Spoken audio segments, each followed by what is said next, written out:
I'm sure you probably have an opinion about HOAs. Am I right? Today we're going to go over all the good, the bad, and what the financial part could really mean to you in the long run. Stay tuned.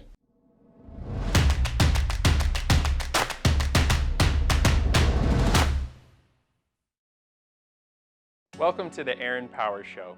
Today we wanted to dive in a little bit to what your homeowners association is really there for, a little bit about what it means, and what the money could mean as that's concerned as well.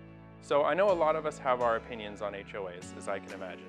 I'm here to tell you in real estate we call them CIC, which is Common Interest Community, which is our fancy word for it. So if you hear either one of those terms, they're synonymous with each other. And there's people I run into and they're like, I absolutely do not want to live in an HOA. I don't care, I don't want to live there. And then I have other people that say, I only want to live in an HOA, right? They want to make sure it has one. So what are the good parts about it? What are the bad parts about it? So let's talk about the bad ones first. Obviously, people are telling you what to do, right? And we really don't like being told what to do as a society on a regular basis. And that's really the most of the bad that I find. You know, they don't want you to tell you what to do, what color you can do something, get anything approved, whether you can have what dog in what area. It's usually just being told what to do is most of the cases that I find of the bad.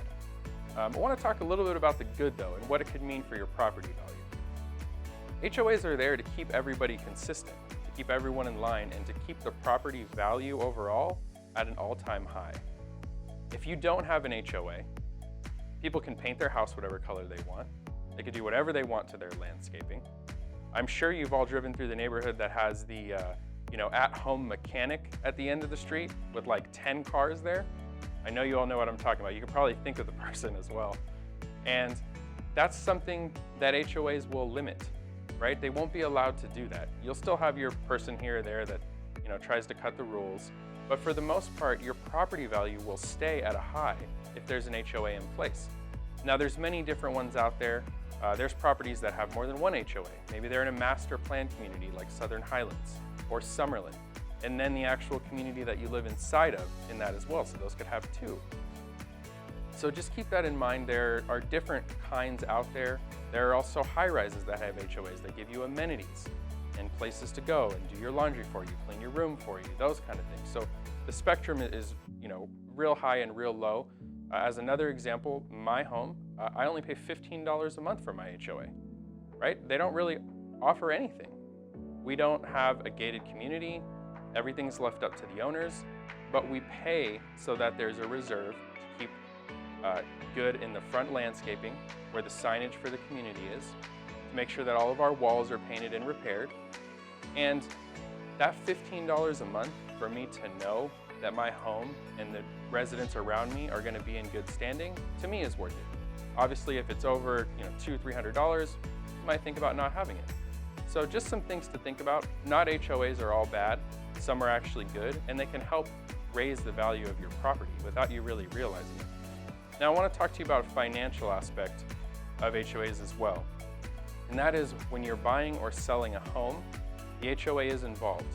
There's a transfer fee on both sides.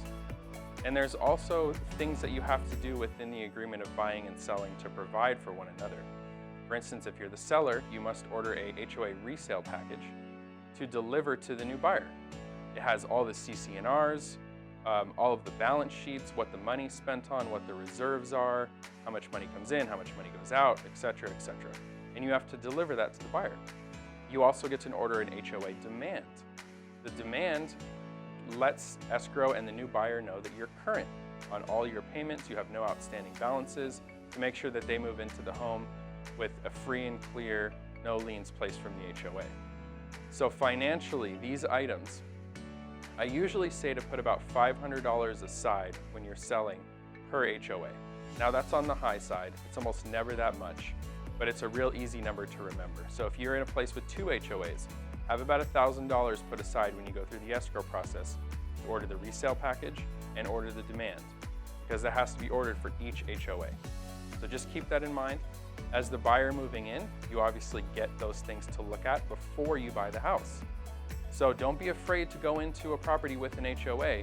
You have the ability to read through all of their rules and regulations, look at their budget, and if you're not happy with it, you can actually cancel your contract because of those items. So don't be afraid, or don't let that be the reason that you don't choose to pick that house. Move forward, go through the process, obviously read through, do your due diligence, and make sure the HOA is something that's going to allow you to do what you want to do. For instance, do you have a trailer that you need to park? Maybe an RV? Is it tagged entitled? Does it have to be? Do you have certain dogs or breeds that they won't allow in that community?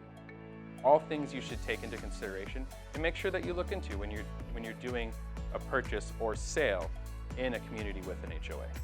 So hopefully that was some good information to kind of open your eyes and know what HOAs are really there for and what they can do. And also, yes, they're going to tell you a little bit about what you can and can't do. I'm Aaron Powers with Keller Williams Southern Nevada. Thanks so much for watching. Please leave any comments below, thumbs up if you like the content, and as always, don't forget to subscribe to our channel for all future videos. Thanks so much.